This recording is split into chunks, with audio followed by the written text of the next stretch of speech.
দাদা তো বিহা দিবে না, দাদা আজ বাড়ি আসুক। আজ আমিও বাড়ি ঢুকবো না, দাদাকে ঢুকতে দেবো না। আজ বাহিরই বিচার হবে। বিহা দেয় দিবে না, বলবো আমার বাবার সম্পত্তি আমি যা পাবো ভাগাভাগি কর। আজ দাদার একদিন না আমার একদিন।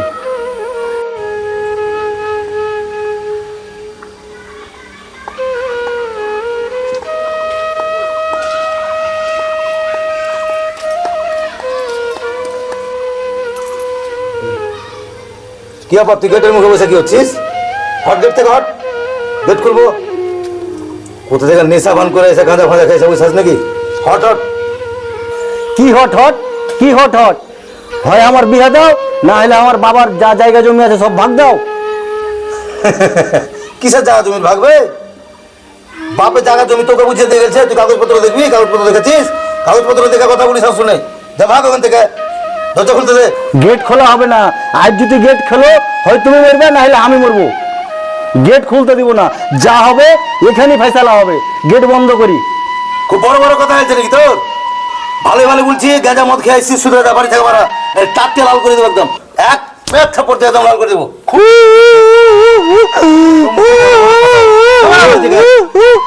গেলে যাকে পারবি। তুই বড় ভাই আমার গায়ে হাত তুললে তো দেখো, আর আমি তোমার কোনো কথা শুনবো না। যা ভাগ আছে আমি বুঝে নেবো। এখনই মরণ সাহেবকে ডেকে আনছি। তুমি গেট খুলবে না, আমি এখনই আসছি। যা মরল সাইকেল গেলে যা। যা তোর কোথায় মরল আছে তুই মরল গেলে। দেখাই তো ভাগ।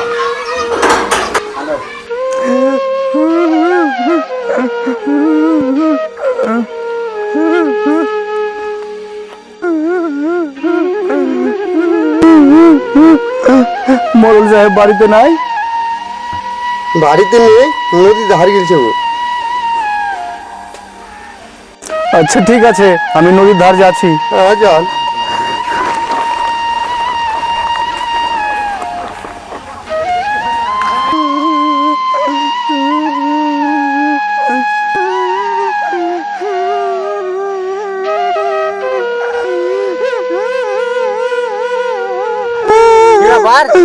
চুপ চুপ, দাঁড়া দাঁড়া। তুই কাঁদছিস কেন? কি হয়েছে তোর? মরল মশাই, আমার 35 বছর বয়স হয়ে গেল, তা আমার দাদা বিয়ে দেয় না, আর ঠিক মতন বাড়িতে খাইতেও দেয় না।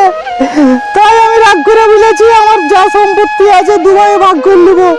আজ বড় ভাই আমার গায়ে হাত তুলেছে, তো আপনি একটা ফয়সালা করে দেন। আমাদের যা সম্পত্তি আছে বাপ যা থুয়ে গেছে, দুভাইকে ভাগ করে দেন। ওর শুধু আর আমি থাকবো না। আচ্ছা এই ব্যাপার, তুই চিন্তা করিস না, তুই চুপে যা। আমি এই পুরো গ্রামের বিচার করি, আর এই গ্রামে অশান্তি লেগে থাকবে আমি কখনোই হইতে দিব না। তুই এক কাজ কর, তুই বাড়ি যা, আমি আসছি কিছুক্ষণের মধ্যে। যা তুই বাড়ি যা। ঠিক আছে মরল সাহেব, তাহলে একটু তাড়াতাড়ি আসেন। ঠিক আছে যা, আসছি যা।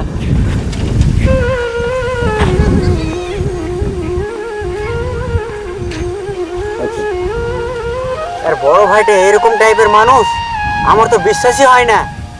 যাই হোক, ভাইয়ে ভাইয়ে ব্যাপার, একটা মীমাংসা করে দিতে হবে। দেখি যাই।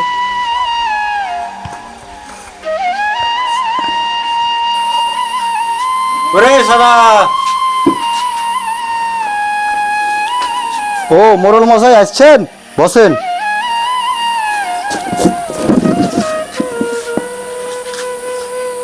কই তোর দাদা কই? দাদা বাইরে আছে। দেখালি আয়। আচ্ছা ঠিক আছে, আপনি বসেন।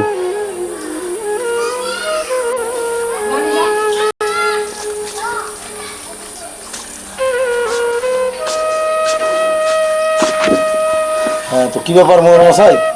কি ব্যাপার, কি শুনছি তোমাদের বাড়ির খবর? কই কি হয়েছে, কি শুনছেন? এই যে গেছিল আমার কাছে। আরে কি হয়েছে? তুই মোহর মশাই কেটে গেলে এসছিস? কি আছে মানে? আমার বয়স হয়ে গেল 35, তুমি আমার বিহাও দিছো না, জমি জায়গার ভাগও দিছো না, আমাকে ভালো চোখে দেখছেও না, ঠিক মতন বাড়িতে আমাকে খেতেও দিছো না। আমি 5 লাখ টাকা পেলাম, তুমি আমাকে গাড়ি কিনে দেবো বলে নৌকা কিনে নিলে, তাইলে আমি কি করে তোমার সঙ্গে চলবো? ওর জন্যই মোরল মশাই, আমি যা পাবো তুমি আমাকে ভাগ দিয়ে দাও। আমার সম্পত্তি আমার বাবা যা রেখে গেছে দুভাই ভাগ করে নেবো। তুমি তোমার মতন করে খাবে, আমি আমার মতন করে খাবো। হ্যাঁ, তো তুই কি বলতে চাচ্ছিস? তোর নামে জায়গা জমি থাকলে তো তুই পাবি, আর লোকের সামনে বলে বেড়াচ্ছি বয়স 35 সাল হয়, বিয়ে দেয় না। তো 1 টাকা ইনকাম করার ঢং নাই। তোর নামে জায়গা জমি থাকলে তুই বুঝে নিবি, কাগজপত্র মোড়ল মশাইকে দেখতে বল। মোড়ল মশাই আপনি কাগজপত্র নিয়ে আসছে, আপনি কাগজপত্র দেখে বলেন সব জায়গা তুমি আমার নামে আছে, কিছু নয় আমার। মোড়ল মশাই দেখছেন কিরকম দাদা, আমার নামে নাকি কিছুই নাই, আমার বাপ কিছুই বিক্রি করে যায়নি, কাউকে লেখাও দিয়ে যায়নি, তা আমাকে এখন বলছে তোর কিছু নাই, সব আমার বাপ তো বিক্রি করে যায়নি, কাগজপত্র বাইর করুক, বলেন ওকে। থাম থাম তোরা থাম। এই নসাদ ভাই তুমি এটা জায়গার দলিল নিয়ে এসো, দেখবো আমি। আচ্ছা ঠিক আছে মোড়ল মশাই, আমি নিয়ে আসছি কাগজপত্র সব।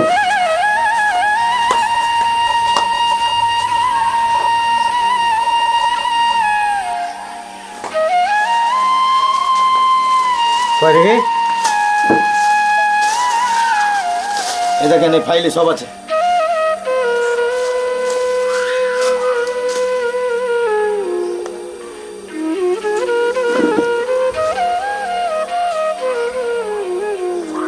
এত জাল, এত সব ডুপ্লিকেটই করা, কোনো স্ট্যাম্প নাই মারা, কিছু নাই, শুধু ই করা, সই করা আছে আর লেখা আছে, কোনো তো প্রমাণই নাই এখানে।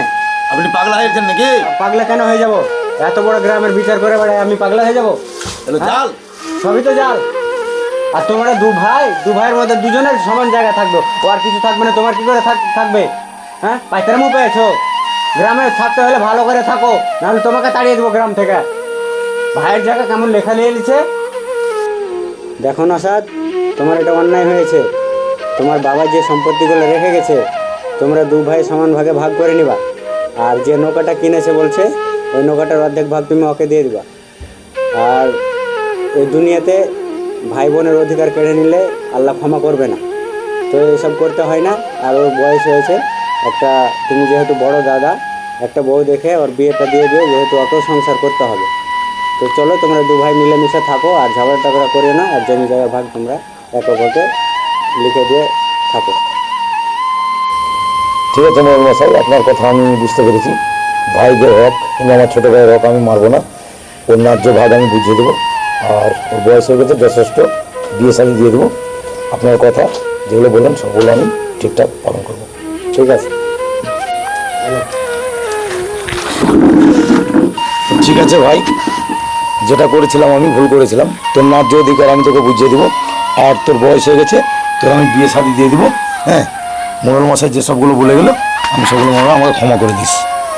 দাদা তুমি আমার কাছ থেকে ক্ষমা চেয়ে আমাকে ছোট করে দিও না দাদা, তবে ছোট মোড়ল মশাইয়ের কথা আমিও মেনে চলবো দাদা। আচ্ছা ঠিক আছে।